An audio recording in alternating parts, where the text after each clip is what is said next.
Welcome to AudioScholar. Today we're summarizing On the Right Track? Rivaroxaban to prevent cardiovascular events in advanced CKD from NephJC.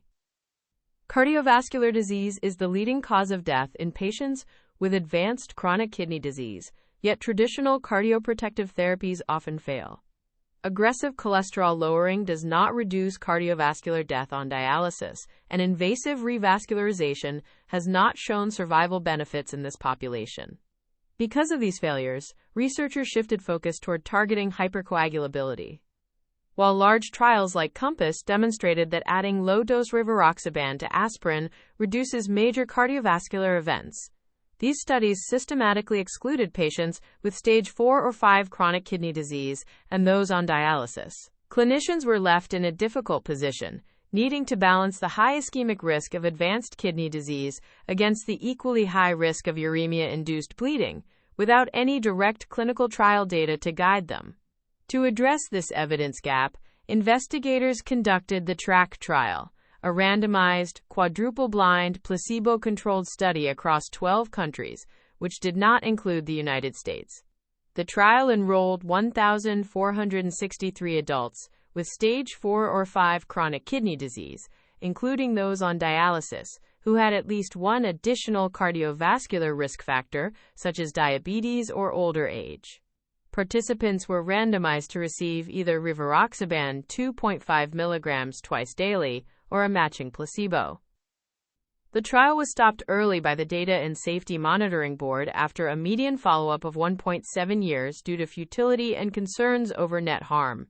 The primary composite outcome, which included cardiovascular death, non-fatal myocardial infarction, non-fatal stroke, or non-fatal peripheral artery disease events, occurred in 23% of the Rivaroxaban group compared to 21% of the placebo group.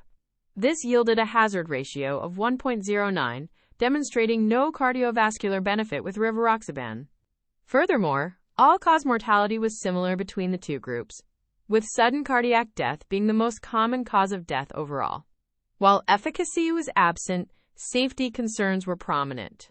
Major bleeding events were significantly higher in the Rivaroxaban group, occurring in 8.8% of patients compared to 6% in the placebo group.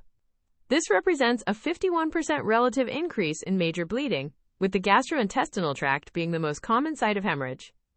Notably, this bleeding risk was particularly pronounced among participants aged 65 and older, where major bleeding reached 10% in the Rivaroxaban group compared to 5.6% in the placebo group.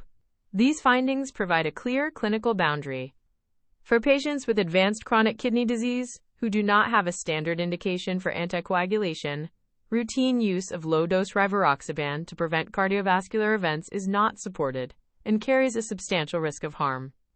The study mirrors historical primary prevention trials with aspirin, confirming that in advanced kidney disease, the bleeding risks of antithrombotic therapy outweigh any potential ischemic protection.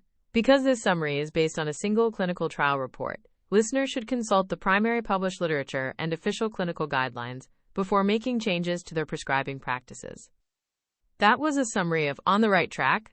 Rivaroxaban to prevent cardiovascular events in advanced CKD from NephJC. For the full piece, visit the original source.